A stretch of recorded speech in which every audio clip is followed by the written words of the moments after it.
بسم اللہ الرحمن الرحیم۔ محترم ناظرین، آج کی ویڈیو میں ہم ذکر کرنے والے ہیں اس واقعے کا جب یزید کی قبر کو کھدوایا گیا۔ آخر اس واقعے کی وجہ کیا تھی؟ کس نے اور کیوں یزید کی قبر کو کھولا؟ یہ واقعہ یزید کی وفات کے کتنے سال بعد پیش آیا؟ دوستو، یزید نے اپنی زندگی میں ہی اپنے بیٹے معاویہ کو اپنا جانشین مقرر کر دیا تھا۔ یزید کے 12 بیٹے اور 5 بیٹیاں تھیں، لیکن اس کو اپنے بیٹے معاویہ سے بے انتہا پیار تھا۔ اس کی تعلیم و تربیت بھی شہزادوں کی طرح کی گئی۔ یزید چاہتا تھا کہ اس کا یہ بیٹا اس کا حقیقی جانشین بنے۔ یزید نے حکومت سنبھالتے ہی اپنے 2 بیٹوں خالد اور معاویہ کو اس وقت کے بہترین استاد عمر المخصوص کے مکتب میں 3 سال کے لیے بھیج دیا۔ شیخ عمر المخصوص بھی جانتے تھے کہ یزید کا جانشین معاویہ ہے، اسی لیے انہوں نے اس کی تربیت پر خوب محنت کی۔ 61 ہجری میں جب واقعہ کربلا پیش آیا تو شیخ المخصوص کو بہت تکلیف پہنچی۔ چونکہ آپ کا دل محبت اہل بیت سے تڑپتا تھا، اس لیے آپ نے یزید کے ان دونوں بیٹوں کو عظمت اہل بیت سے خوب روشناس کروایا۔ ایک طرف کربلا کا واقعہ پیش آیا اور جگہ جگہ یزید کے خلاف بغاوت اٹھنے لگی۔ دوسری طرف معاویہ جو یزید کا جانشین تھا، اس کی تربیت ایک سچے عاشق رسول کر رہے تھے۔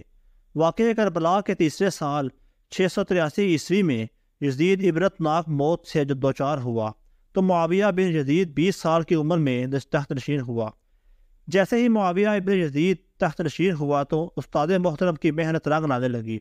اس نے آتے ساتھ ہی واقعہ کربلا کی تحقیقات کی اور محض 40ویں دن لوگوں کو اپنی بیعت سے آزاد کر دیا۔ بعض روایات میں معاویہ بن یزید نے 3 ماہ تک حکومت کی۔ 20 سال کی عمر جوانی کا ایسا دور کہ جب انسان خواہشات کے منہ زور عروج پر ہوتا ہے۔ یزید کا جانشین ہونا اور پوری اسلامی مملکت پر حکمرانی کرنا اپنی تمام جائز و ناجائز خواہشات کو پورا کرنے کے لیے بہترین موقع تھا۔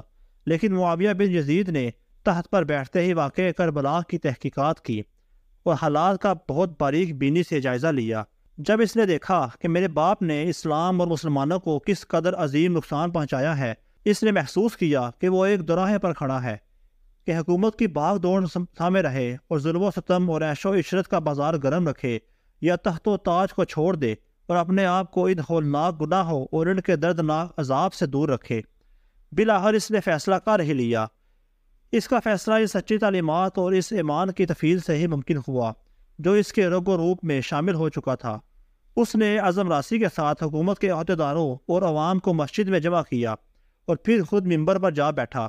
اس نے اپنی تقریر میں سب سے پہلے خدا کی حمد اور اس کے بعد رسول اللہ صلی اللہ علیہ وآلہ وسلم پر درود بھیجا، اور پھر وہ یوں کہنے لگا کہ میرے باپ یزید کو جب حکومت ملی تو وہ اپنے اعمال اور بد کرداری کی وجہ سے ہرگز اس کا اہل نہیں تھا، لیکن وہ بھی اس پر قابض رہا اور اس کا نفس اس سے بدترین کاموں کی ترغیب دیتا رہا۔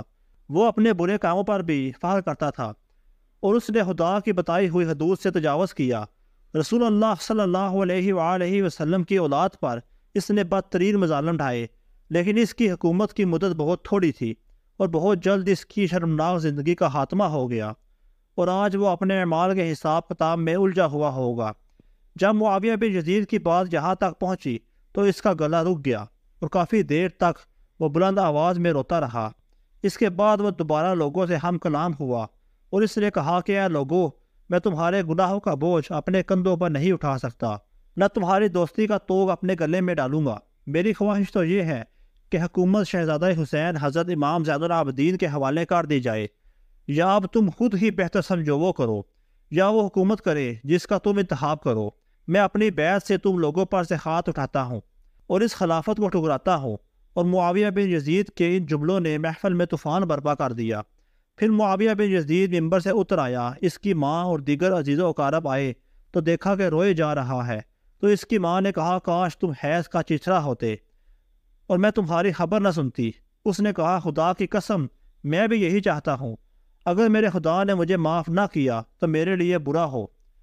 اس کے بعد بنو امیہ نے امی شہزادے مروان بن حکم کے ہاتھ پر بیعت کر لی اور اسے تخت پر بٹھا دیا۔ مروان نے اپنا دارالحکومت مستقل طور پر دمشق منتقل کر لیا۔ بنو امیہ نے شیخ عمر المخصوص کو زندہ درگور کر دیا کہ تم نے ایسی تربیت کیوں کی کہ معاویہ بن یزید نے بھرے دربار میں بنو امیہ کو رسوا کر دیا۔ اس کے چند دن بعد ہی معاویہ بن یزید کو زہر دے دیا گیا۔ 684 عیسوی سے 685 تک مروان بن حکم نے حکومت کی۔ پھر اس کی وفات کے بعد مروان کے بیٹے عبد الملک نے 685 سے 705 تک ایک طویل عرصے تک حکومت کی۔ پھر 705 عیسوی سے 715 تک عبد الملک کے بیٹے خالد نے حکومت کی۔ اسی کے دور میں سندھ، اندلس اور دیگر بہت سی ریاستیں فتح ہوئیں۔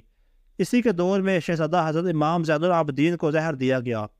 715 سے 717 تک ولید بن عبد الملک کے بھائی سلمان بن عبد الملک نے حکومت کی، اور 717 میں عمر بن عبد العزیز معجزانہ طور پر تحت نشین ہوئے، لیکن ان کو بھی زہر دے دیا گیا۔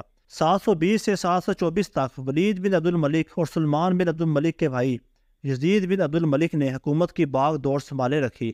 اس کے بعد حشام بن عبد الملک، ولید بن جدید بن ولید، ابراہیم بن ولید اور مروان بن محمد نے بالترتیب حکومت کی، اور 750 عیسوی میں بنو امیہ کی حکومت کا تختہ بنو عباس نے الٹ دیا۔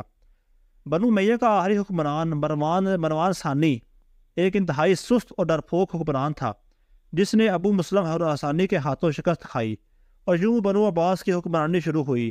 تاریخی کتابوں میں درج ہے کہ ابو مسلم خراسانی نے بنو عباس کے ابو جعفر المنصور اور اس کے بھائی ابو العباس الصفاح کو حکمرانی سونپ دی۔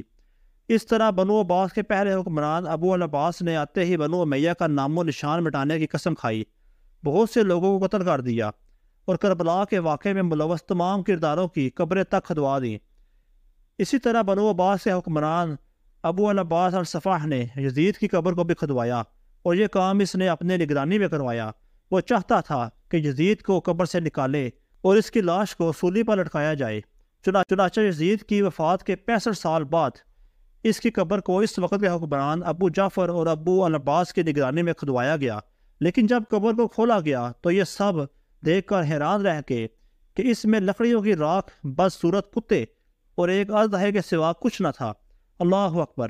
اللہ پاک سے دعا ہے کہ وہ ہمیں گناہوں سے بچنے اور نیک اعمال کرنے کی توفیق عطا فرمائے، ہمیں نبی پاک صلی اللہ علیہ وآلہ وسلم اور ان کی آل پاک سے سچی محبت کرنے کی توفیق عطا فرمائے، اور ہمارا خاتمہ بالایمان فرمائے، آمین یا رب العالمین۔